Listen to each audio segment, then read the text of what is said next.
Hello everyone and welcome back to another video. So today we're doing another swap meet project haul video where we're taking a look at one of the things I got from the VCF East swap meet and doing repairs and stuff that needs done. Today we're taking a look at that Toshiba Tecra 500 CDT I picked up.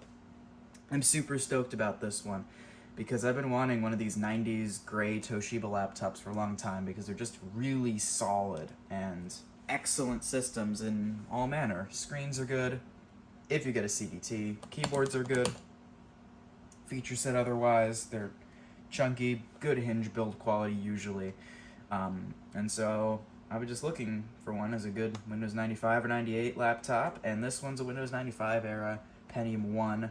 Windows 95 is what I'm going to keep on it. It's in decent shape. It's got a crack on the palm rest here and another bit of broken plastic, but it's mostly doing fine. And this is crossing off one of the items on the list of laptops I've been after the most. I actually have it up here on my wall. Right there. That's the list. You can see there, those are all the laptops that I'm after the most. You can see I've crossed off a few because I got a few at the swap meet. So Inspiron 8100, that mine doesn't have a UXGA panel, and I think the graphics card might actually be failing. But it is checked off, as is a T430, but I haven't modded it yet. And there we go, any 90s Toshiba satellite with TFT. This isn't a satellite, it's a Tecra, but the Tecras are better than the satellites, I think. So that counts, is my point. So this system works fine. It boots up. It takes forever to post because the CMOS battery's dead and it takes ages on the RAM check. But it does pass it, and then it boots up, and it's fine. So this needs a cleaning. I need to address this crack here in the palm rest, see if there's anything I can do to minimize it. And then the main thing, and the reason why I'm doing this video, is I need to remove the CMOS and suspend batteries, because 90s laptops have a plague of VARTA batteries in them. Every brand used them, pretty much, at some point. The only way to know if yours doesn't have one is to open it up, tear it all the way apart, and check. And so that is something I'm going to have to do with the CTX EasyBook I bought, because I can't find info on what CMOS battery these used, and I cannot chance it. So I'm going to have to fully tear it down, even though it's fully working and doesn't need any maintenance, just to check to make sure it doesn't have one of those VARTA batteries. But Toshiba used it in every last one of their laptops. So this is a guarantee that it has one. I found pictures online of what the batteries look like in here. There are two of them. I believe there is a 6-cell for the suspend battery, which is a method to keep the computer in sleep mode if you swap out the battery packs. Old laptops did that before hibernation functions and operating systems came to be. And then the main CMOS battery is also one. It's like a 2 or a 3 cell. And these are nickel metal hydride batteries, and they leak. And this is a laptop, I believe, dating from 1996. So this is old, and the batteries are usually on these Toshibas placed right on top of the motherboard.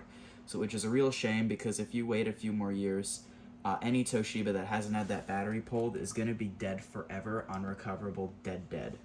So we gotta address that in this one while we can, and they're already all starting to die off, but hopefully we can save this Tecra. So I couldn't find a proper teardown tutorial or some video that someone did it, so I'm gonna have to go with the classic, remove all the screws and start looking for clips to pop. So should work just fine. Bit of a pain. I'll just have to be extra careful not to damage anything. I believe on these, the palm rest comes off first. I was able to figure out that much. So that's the first thing we'll be checking and addressing. I do believe you have to tear this thing down pretty far, though, to get to the battery, because the video I found 2 videos. One was someone who took the keyboard and the palm rest off, and there was no sign of the battery. Another is a video that was just in pictures, and it did show the battery at one point, and it was somewhere down on the motherboard level. So we're going to need to get that out. This is going to be using EDO RAM. It's a pretty long module. I forget how much this had. It said on the sticker on the top. I think it was 32. Yeah, 32 megs. Let's pull the hard drive. Of course, it's going to be a Toshiba hard drive. How do you come out? Alright, so the guy in the video took the palm rest off without removing the hard drive, and I know that because he had the darn thing on while he was removing the cover. So I'm gonna assume that that can be left alone, at least for now. So let's just keep removing all visible screws, and then we'll see if we can get that cover off. I don't know if I need to remove these two, but I guess I will. Looks like they're just holding on the bottom cover. The thing I'm wondering is who wants to bet someone's already removed the battery? It wouldn't surprise me. Oh, there we go. Sorry I'm doing this off camera. I'm prioritizing the computer over viewing here. Oh, and that's good. I already see the batteries, so I don't have to tear this thing down very far at all. They're in a little cage here. I could see corrosion on the connector pins, but yeah, they're gonna be right under here. So, let's take a look. Nice, this should be nice and simple. Get the batteries out, save this poor laptop. And now we'll see how close they put the batteries to the board. See how protected they are, or how screwed this would be if I let it leak a little longer. You may be able to see the corrosion down there. Yep, I see two and both are leaking. There we go. Here are our two batteries.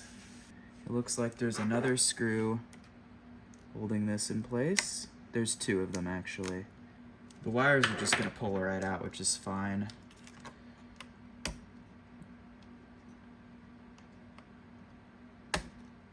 That one came out. And there you have it. Two VARTA nickel metal hydride batteries. This longer 6-cell one here is going to be for the suspend, and this 3-cell one is going to be the actual CMOS battery.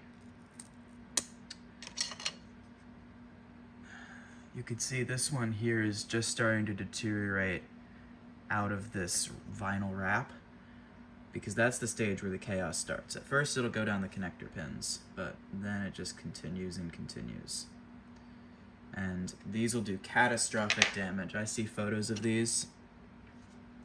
Completely covered the entire area around in corrosion. It's that bad. Now, I do want to get this thing out. It does look like the actual battery connector for the main CMOS, which is going to be the 2-pin one, is okay. Or no, this is the main CMOS. This one here, that's the suspend. I'm looking at the actual wires. So I need to get this out because I might actually replace the CMOS battery in here. There are people making new ones on eBay. And this takes so long to post. I don't normally do that, especially not with these. I don't normally do that with these nickel metal hydride ones, but I might actually put a new one in here just because it genuinely takes like 4 minutes for this to post and start booting Windows. And that's just pain. But we have to see, of course, if this connector has been damaged or if the inner pins are still okay.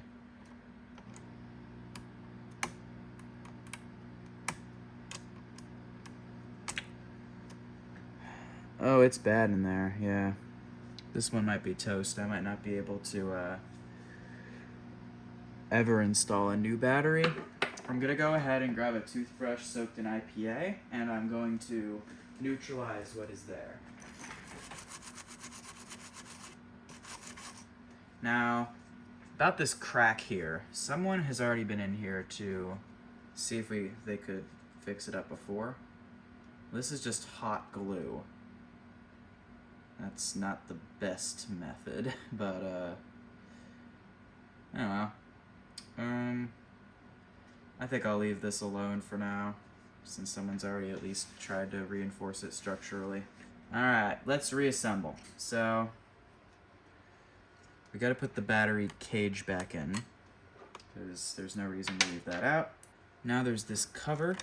Now the palm rest, which has no connectors on it, can go back in.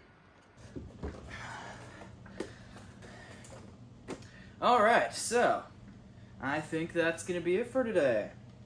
Pretty successful. We set an objective and we made it happen. So, the Toshiba laptop is now saved from that battery, or those 2 batteries rather, and that is excellent, and I'm very pleased to have one of these awesome 90s Toshibas functional and protected from the battery. As a bonus, it has miraculously stopped taking several minutes to get through post. Maybe it just needed to wake up, I don't know, but it now gets through it in under a minute, and probably like 30 seconds actually.